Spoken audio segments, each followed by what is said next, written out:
Today we're just going to consider one verse. It's somewhat of a popular verse, mainly because of one of the textual variants in the verses. It's 1 Timothy chapter 3, verse 16. And part of this verse in certain Bibles, like the King James Bible, it reads differently than in other, more modern translations. So I'm going to go ahead and read 1 Timothy 3:16. I'm going to talk about that textual variant, and then I'm going to highlight some of the other parts of the text that I think we can make use of. 1 Timothy 3:16 reads, "It is undeniable how great is the secret of God's way," or the secret of religion. This is my translation I'm reading from. "He who was made to appear in flesh, he who was pronounced righteous in spirit, he who was watched by angels, he who was proclaimed among non-Jews, he who was believed throughout the world, he who was taken up in glory." Okay, so this verse is very important. Before we get to the textual variant issue, it's very important because this verse essentially contains the great message. This is the great message. This is the secret of God's way. Everything is about Jesus. Remember, God promised the seed back in the Garden of Eden when rebellion broke out as the means by which he would reconcile humanity to himself. That seed has been God's secret, or the great message, ever since. And that's why you had various individuals like Moses, David, and others, Abraham even. You remember Jesus said, "Abraham rejoiced at the prospect of seeing my day," and he saw it and rejoiced. All of these people, back from ancient Mesopotamia forward, and before that, from the Garden of Eden, have been looking forward to the Messiah, the one who would restore the earth to the way it was. And it talks about the things he went through. He was made to appear in the flesh. John 1:14, the Word became flesh. He was pronounced righteous in spirit. 1 Corinthians 15:45, Jesus was raised a life-giving spirit. He was watched by the angels. He was proclaimed among non-Jews. He was believed throughout the world, taken up in glory. So these are the things in one verse that happened with Jesus.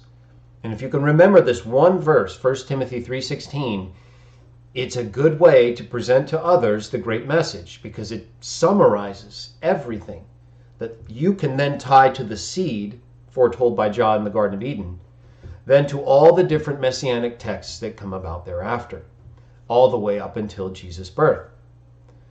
At which time, as we know, as we read in our C.W. Jaw talk show last week, Micah chapter 5 was quoted because it spoke about the one who would be born in Bethlehem.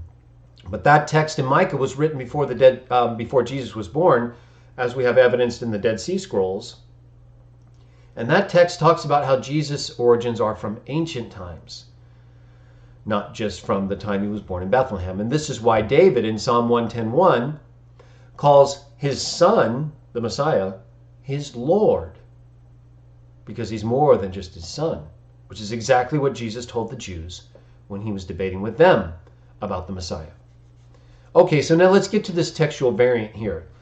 All right, so I said this would be a good text to use to share with others, and it is, because it will capture for you the essential great message. But if you're reading this text with people who may, be using a King James version, then it's going to be a little different, because where it says he who was made to appear in flesh, that word he in the King James, it says God. Now, in the ancient Greek texts, they were written in all capitals, called uncials, usually without spacing, although some did have marks of punctuation at times. And so certain words were abbreviated, like God. So whereas you might have God spelled in the nominative sense as theta, epsilon, omicron, sigma, they would abbreviate them to just the first and last letter often. So you'd just have theta and sigma, the final sigma, usually with a line over the two, denoting a sacred abbreviation. Okay, so then you just have those two letters in that abbreviated form, the theta and the sigma. But the Greek word for he, hos, has a rough breathing and is spelled Omicron Sigma. So here you have Omicron and Sigma for who, that was later changed or accidentally corrected to Theta Sigma. Very similar.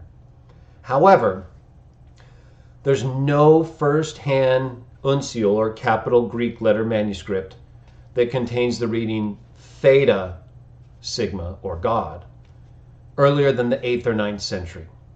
All first-hand uncials, Codex Sinaiticus, Codex Alexandrinus, Codex D, all first-hand scribes of those manuscripts use Hos, or I should say the Alexandrinus and Aleph use Hos, who, whereas Codex D uses Ha, the Greek word for the, which presupposes in some sense, like Metzger writes in his textual commentary, Hos, because if they write Ha, they're still using the Omicron versus the Theta for Theos, or the abbreviated Nomina Sacra.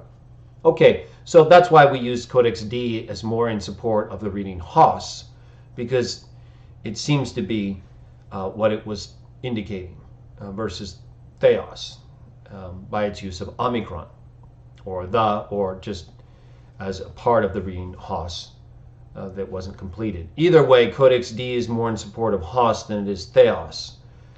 And there's no church writer, no early Christian church writer earlier than the 4th century who quotes the text with Theos. So we have this transmission history with the biblical text at some point with just single words. We're talking about one word and one letter, basically. A one-letter difference in the abbreviated form of God and for Hos that would make the change. But really, all of our early readings support Hos, He, not God. So be prepared for that. If a person who uses the King James Version, which is based on the Textus Receptus, the King James Version is a good Bible in many respects, but it's old. It's Old English, it's based on older manuscripts, and it is not the most up-to-date translation. Sorry for King James people. You need to move a little bit forward in time and get a Bible that actually uses modern English and uses the best available manuscripts. Otherwise, you're going to have to keep explaining different readings like this, which really aren't that difficult. I mean, even if it said God was manifest in the flesh, I mean, we already accept that Jesus only came as God's representative. He says that over and over again. I come not of my own will, but to do the will of him that sent me. If you've seen me, you've seen the Father. I don't say anything of my own. I teach what I learned from the Father. You're not seeing another God or another spirit when you see Jesus. Well, you're seeing another spirit or manifest in the flesh, but you're not seeing another will. You're only seeing the will of Jah. You're only seeing the teachings of Jah. You are only seeing Jah in Jesus. He is Jesus. It's the same with any other angel who only does what Jah does. Jesus does it better and has done it better and to a further extent than any of those other angels, which is the whole point of Hebrews chapter 1, that those angels weren't brought into the world as God's firstborn in order to perform this act of worship to Jah, which is what it was. Jesus, as the exact copy of God's being, Hebrews 1:3, was brought into the world to do what no other angel had done, no other son of God had done. So he's different from them in that sense, and as the firstborn.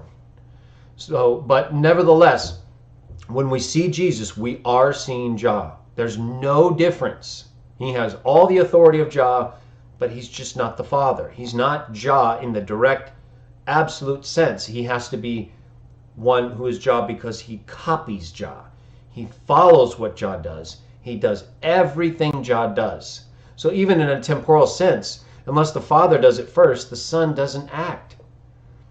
So everything the Son does is after the Father. Therefore, it does not matter to Christian witnesses of Jah whether we call Jesus God, Jah, Jehovah, the Son of God, Alpha and the Omega. He's all of those things because he's only doing what Jah wants him to do. He's not standing in his own authority apart from what he's been given as Jah and proclaiming himself as these things. He's only proclaiming himself as these things, or being proclaimed as them, acknowledged as them, because Jah permits it. Jah allows him to stand in his place in that regard because he's been tested in every respect and proven faithful. Doesn't matter that he's not eternal. You do not have to be eternal in order to represent the eternal God according to what he says, according to what his word tells us. We don't need Trinitarians hundreds of years later telling us that you have to be an uncreated eternal being in order for these things to be true. That's not what we're taught. Okay? We accept what the Bible teaches, not what people hundreds of years later tell us the Bible teaches. The Bible is very plain. John 10, Jesus puts himself in the same category as these other sons of God. So we accept what Jesus did there. We don't argue with Jesus when it comes to what kind of God he is. We already know. And we can call him Jah, Jehovah, or anything else because we know that's the only God he's showing us. So I wanted to make that explain that a little further. I talk about it in my other videos, but this is very important. And it's what's causing a lot of Trinitarians to fall flat on their face theologically, whereas they could be helping a lot of people. They're running around with all this metaphysical baggage and trying to dump it on people and see if they can figure it out. And if they don't accept this metaphysical concept that they've created that's not directly defined in the Bible, then they just brush you off. Just like the Watchtower, just like all these other cultic groups who, if you don't do what they say, then they reject you on behalf of Jesus and Jah. They don't have that authority. Reject their authority. Stay to the scriptures. Teach what the Bible teaches. And nothing these people say will matter. You're going to hear them this Saturday. You're going to see comments. It's what a lot of people live for. They live for arguing over the Trinity. They live for trying to tell people they haven't come to know Jesus yet. But they have. They're so enlightened. They're so illuminated that they can't even figure out John 10. That's how much the Holy Spirit has empowered them, that they can't even figure out what Jesus is talking about in John 10. They can't even figure out what he's doing quoting Psalm 82. That's how enlightened all these Trinitarians are. I don't see it. I don't see it at all. I'm not saying they're not knowledgeable or have some enlightenment, but they're not showing it. Certainly not when it comes to John 10 or any of these I am texts, or when it comes to 1 Timothy 3:16 and where it concerns who was manifest in the flesh.